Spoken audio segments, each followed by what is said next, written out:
Well, hello, everyone. I'm James Dobson, and you're listening to Family Talk, a listener-supported ministry. In fact, thank you so much for being part of that support for James Dobson Family Institute.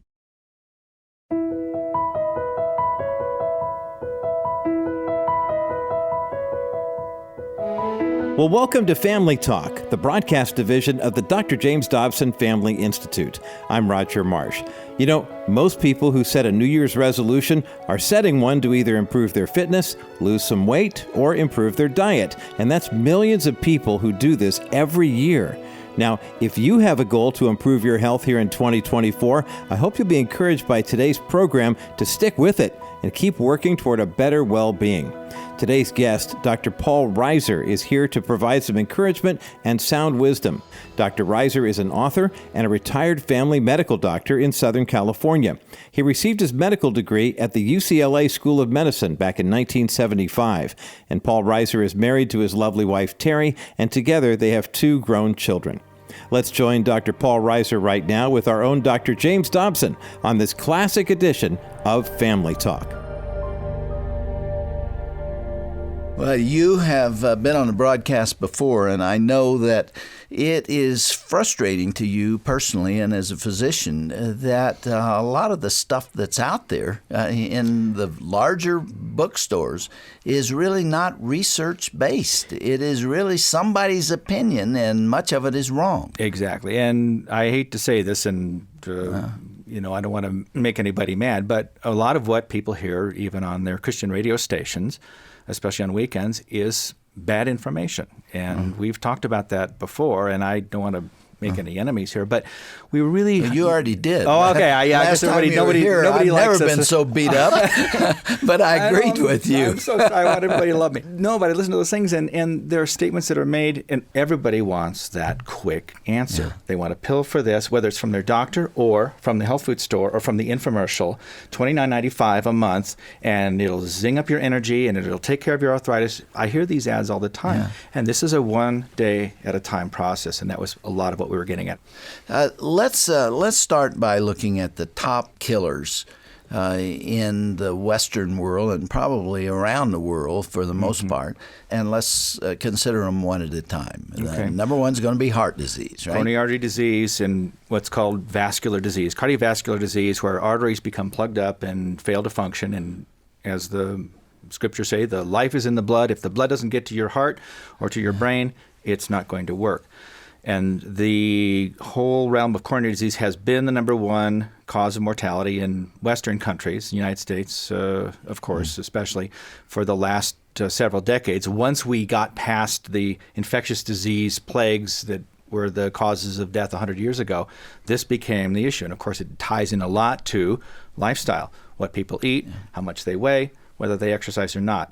Heredity, too, though, plays a big role. But our culture doesn't help. Well, I've been there. I had a heart attack in 1990 and a stroke in 1998, and I found out how to do things better. Right. So it is possible to make a difference, even though I've got genetics against me, because nearly every male member of my family has had this problem. But it's amazing what some very good medical care and some of the newer medicines and lifestyle changes can accomplish. If everybody who walked through my door weighed what was considered a healthy amount for their height, didn't use tobacco, didn't use alcohol, or did it in a very modest amount, in moderation, as we say, had one marital sex partner for life, exercised a half an hour a day, got 8 hours of sleep every day, had a half hour of quiet time every day, I'd be out of business. Or I'd have a very different business. I would be dealing with acute things or acute illnesses that cannot be avoided. I have a feeling you'd love it. It would actually be enjoyable, but at the same time, these types of problems are an opportunity to talk about what people need to do. You know what, though, is the biggest thing that comes up time and time again as we have these conversations, and it's a theme that I heard the very first time I heard you speak, is the thing that keeps people from doing these things is they're out of time. They look at their calendar and they say, I don't have time to do that stuff. I can't sleep 8 hours. I don't have a half hour to exercise every day. When am I going to do that? They're going 100 miles an hour, and it's the same thing. The things that fall by the wayside with the crazy lifestyle, the conversations with the family and with the spouse and with God are all expendable, and so are these healthy behaviors. And so, yeah, people end up at the fast food place and the microwave, and here we are. And it really interferes with child rearing, too. We're crazy in the Western world. I'm not sure how other Western countries function, but I can tell you here, I don't even know anybody who isn't working too hard. And it affects health. It affects, your parenting style. It affects absolutely everything. It totally affects health because the things that need to be done to preserve your health take the time that we don't have.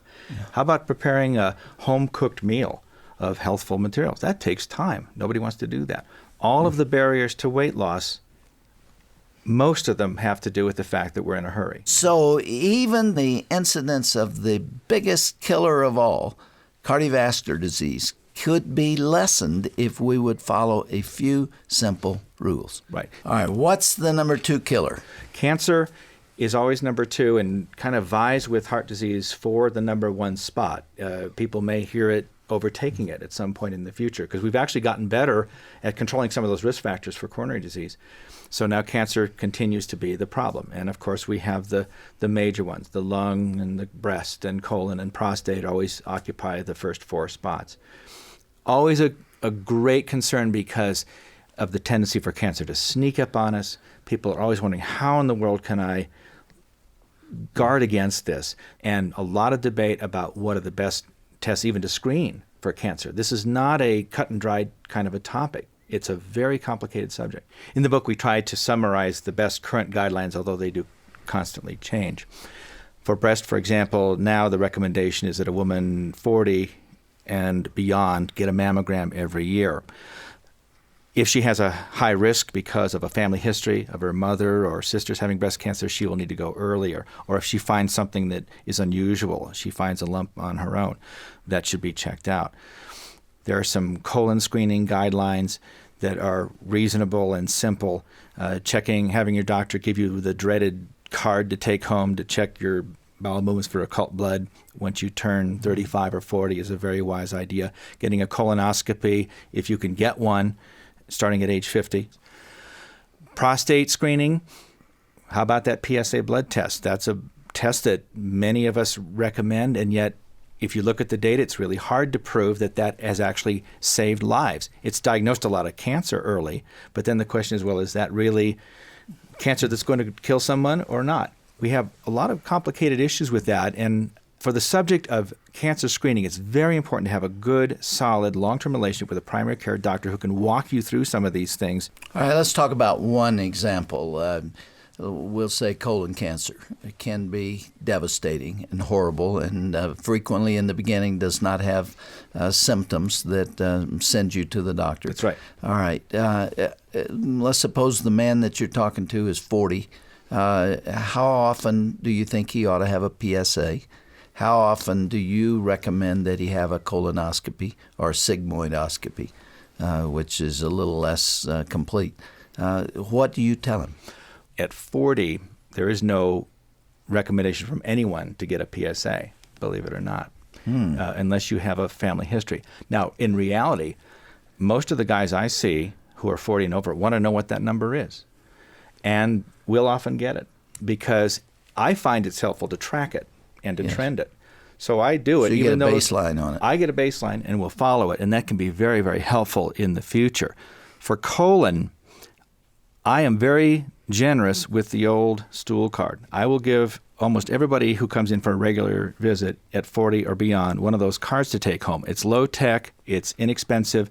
They can collect little wads of stool on 3 different days. If there's blood in there, they need to be screened further. I will usually recommend colonoscopy at that point. If they're 50 or more, I love to get them a colonoscopy, but most insurance won't pay for it. So they'll need to have a reason to go. And I'm always looking for the reason. Do they have anemia? Is their blood count low? That's always a reason to look. Do they have a parent or sibling with colon cancer? Do they have any abdominal complaint? Have they seen any blood in their stool? Some people will see a little blood when they wipe want to get too graphic here. And that's the only clue they'll ever get. And even though they think it's something else, it's a hemorrhoid or whatever, I tell them, go get a scope. Don't take a chance. Don't take a chance on that. And I've had too many people in my practice and in my circle of friends and in my own family with colon cancer to pass that up. I'm a big fan of scoping. Let's talk about the relationship between spiritual health and physical health. Are those really linked? I mean, we all know that Christians die too. They have cancer too. They have heart disease too. I found that out. What is the linkage between having your relationship with God deeply rooted in faith and commitment and health? It's a very important question. It's one that a lot of the medical organizations and journals are addressing, but in all kinds of ways, some that I think are more fruitful than others.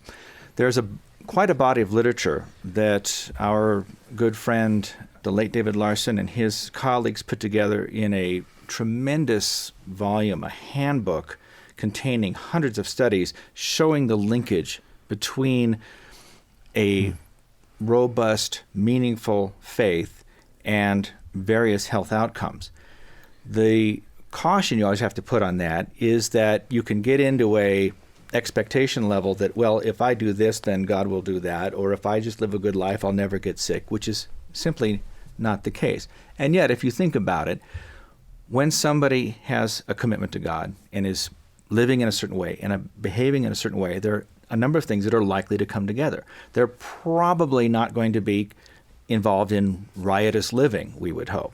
They're hopefully going to curtail certain habits of use of drugs or alcohol or tobacco that are harmful to health. Hopefully they'll rein in some of their sexual activities that are harmful to health. Hopefully they will begin to internalize what God has to say about them in a way that affects their emotional life. But one of the things that struck me as we were writing this was the realization that ultimately you can have the healthiest body and the best relationships, and to quote Jesus, what does it profit a person to have all those things and lose their soul? And ultimately, what is health if not a vibrant relationship with God? And we spell that out. How do you do that? There are people who I hope will read this book who don't understand that yet and who will by the time they're done. As a physician in family practice, how often do you see clinical depression? You see people who come in who are just really debilitated by anxiety and by their negative outlook on life. I see it every day. It is pervasive. And it comes to us in primary care because it presents with symptoms. One of the most common events in any primary care doctor's day is a fateful 3-word sentence, by the way, that comes in as you're about to walk out the door. Now, they didn't what they initially said they wanted to talk to you about. Right. And what you'll get is something like, Doctor, by the way, why am I so tired all the time? Classic question. There are so many things that enter that symptom of chronic fatigue that it takes a good amount of time to go through them and sort through the medical and the various issues. But the most common single reason I see for that is an undiagnosed depression. And I'll start to ask those questions. Do you notice that you're having trouble sleeping? Oh, yeah, I have trouble falling asleep and staying asleep. Do you notice you're having trouble concentrating? Yes, I'm having trouble making up my mind what to do. Are you crying more easily? At which point the tears start to flow. And I will see this as manifesting in a variety of physical complaints. And it's so important to get after that from all of the perspectives, the medical, the cognitive, the counseling, and the spiritual. We spend a lot of time in my office talking about that issue. Do you see clinical depression in the teenagers that come in? Absolutely. And it's the hardest age group to work with for that problem because so many other things are going on. They're working through these other issues of adolescence and their hormonal changes and all the social stuff going on in school, and they're having conflicts with their parents, and their depression may look like acting out or drama or some other issue or not doing well at school, and they're getting the ADD workup and they're getting this and they're in the counseling office. And treating an adolescent for depression is a very tricky business because if you miss it and you don't treat it, an adolescent is at risk for doing something drastic and Suicide. hurting themselves for suicide. At the same time, many times medical treatment for adolescent with depression can be extremely successful, but sometimes they don't react very well to the medications and they'll feel worse. But a tough area, one that needs a lot of work, counsel, and prayer. Let's move on to some of the other subjects that are there. We talked about the importance of maintaining a healthy weight, but we did not talk about diets. You have quite a bit to say in this book about the various diets. Tick them off. Everybody's talking about them today. Everybody wants to lose weight. And how do we get a handle on that? If you go to your friendly bookstore and go to the diet, there's always a shelf full of these books. There is this diet and that diet, and they break down into various categories. And then you have the boring stuff, the more straightforward issues of what is causing me to eat more than I really need, and getting at that, which is what nobody wants to hear about. What I think is the biggest single impediment to weight loss is looking for that quick fix, looking for the simple solution, either whether it's a supplement or something you're supposed to take that takes the weight off at night, which never works, or eliminating an entire food group from your diet and saying, no, that'll take care of me. The more extreme the diet plan is, the less likely it is to work. In fact, there was an interesting study where a number of patients were divided into 4 categories. One was put on a zone type of diet, a second was put on a very low-fat type of diet, one was put on Weight Watchers, and one was, I believe, an Atkins type. Maybe not correct on that, but they were representative of the current types of programs that are out there. Watch them carefully for a year. It turned out at the end of the year, the single most important factor in who lost the most weight was how long they stayed with whatever they were doing. They all lost about the same amount of weight. But the ones that quit at 6 months lost a lot less than the ones that stayed with it for a year, whatever it was. And so I tell people, if you're going to go to some extreme, can you live with that? Can you eat no carbohydrates for the rest of your life? I don't think so. That's why these things fail. Can you eat no fat for the rest of your life? I don't think so. They're broader themes that are simpler. We make it too hard and we make it too simple. And when you come off those diets, what happens? The weight goes right back. Yeah. So all of the most successful long-term plans, I'm a big fan of Weight Watchers. They've been around for a long time. They emphasize straightforward kinds of dietary approaches. They're in it for the long haul. I tell people, treat that like it's a class at a local college. Go down there, pay your money, do your homework, show up at the class. I call it weight church. You're going to learn things you've probably heard before, but you're going to remind yourself why you need to do it. You're going to be accountable to somebody. We need those types of elements for chronic things. Nobody goes to church one time and then says, that's all I need for the next year. We have to go to church every day because we need to hear over and over again the same things that we know and be inspired to do them and hear stories about people and how they overcame certain things. And often we need a structured environment like a Weight Watchers or something like that. A lot of churches are doing things like this now, which is fine. A church ought to be a good place to do this. It has the social reinforcement too, doesn't it? Yeah, this is hard to do by yourself. Or if you're trying to lose weight and everybody else at home is eating all the junk food, well, that's impossible. You can't do that. Everybody's got to be on the same program.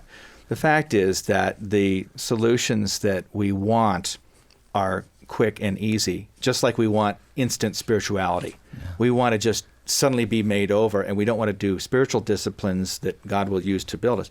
There are very basic, simple things that people can do to lose weight that don't require any supplements, such as eating less food. People say, now look, think about this. You never have to be hungry to lose weight. You eat when you're hungry. But here's the trick. When you're not hungry, can you stop? Ask yourself before each bite, am I still hungry? The other thing that I see, very simple.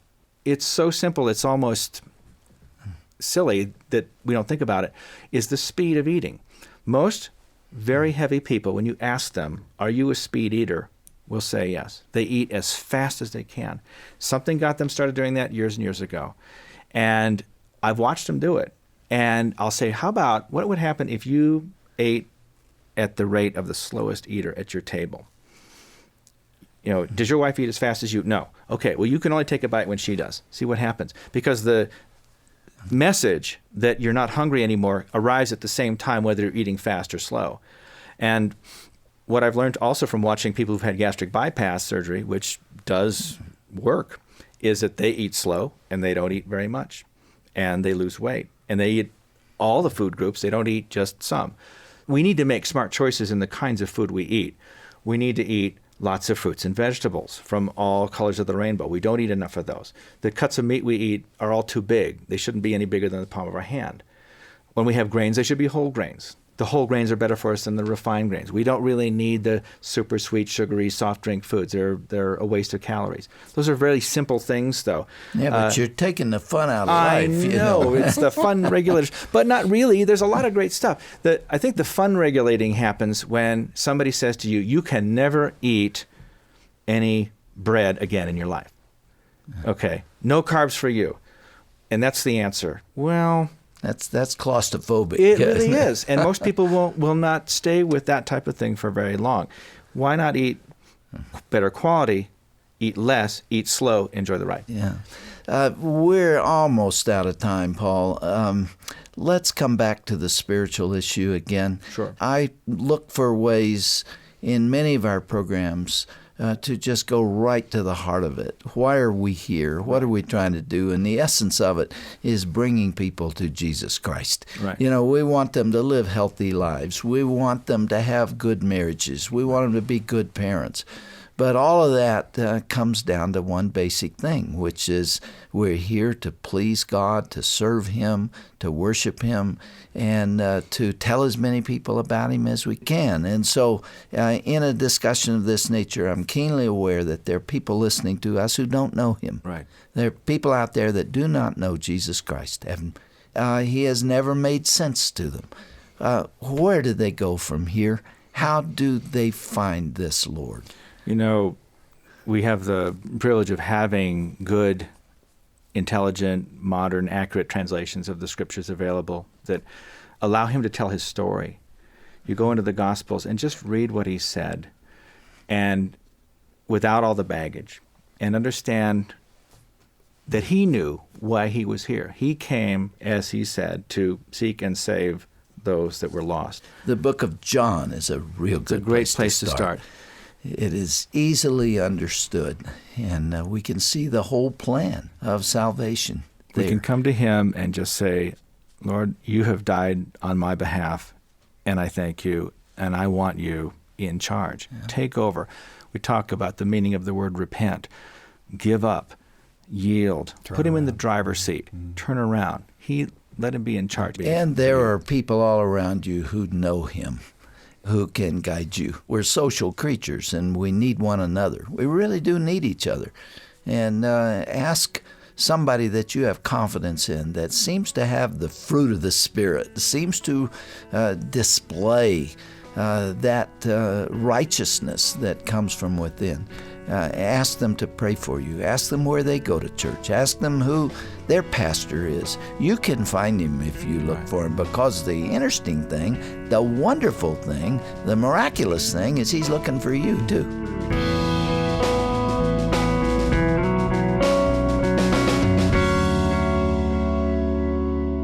Well, what a great reminder of how important our physical health is in connection with our spiritual health. Remember, if your body is healthy, but your spirit is sick, you're still not whole. You've been listening to an insightful conversation on that topic featuring our own Dr. James Dobson and his special guest, Dr. Paul Reisser. Now, if you'd like to share today's program with a friend or loved one, remember it's easy to do. Simply go to our website at drjamesdobson.org/Family Talk. Hear these words of Jesus recorded in John chapter 16, verse 33. He said, I have said these things to you, that in me you may have peace. In the world you will have tribulation. But take heart, I have overcome the world. If you're a Christian and you're living in the world today, you can count on the fact that you will experience extremely difficult times during seasons of life. And you may never fully understand the reason why God allows these tragic circumstances to shape and mold you in the first place. That's why if you're going through a challenging time right now and could use some encouragement, why not sign up for our free 10-day email series from the Dr. James Dobson Family Institute titled When God Doesn't Make Sense. You'll receive messages that explore the depths of hardship and examine its purpose. And our prayer for you is that after you spend a couple of minutes every day reading the wisdom from Dr. Dobson on this topic, you will be strengthened in your faith. To sign up, just go to drjamesdobson.org/When God Doesn't Make Sense series. Again, that's drjamesdobson.org/When God Doesn't Make Sense series. And remember, you don't have to put an apostrophe in the word doesn't. Also, keep in mind that if you would like a copy of Dr. Dobson's book by that same title, the URL is a little easier to navigate, drjamesdobson.org/Family Talk. Well, I'm Roger Marsh, thanking you for joining us today. May God richly bless you and your family as you continue to grow deeper in your relationship with Him. And be sure to join us again next time right here for another edition of Dr. James Dobson's Family Talk.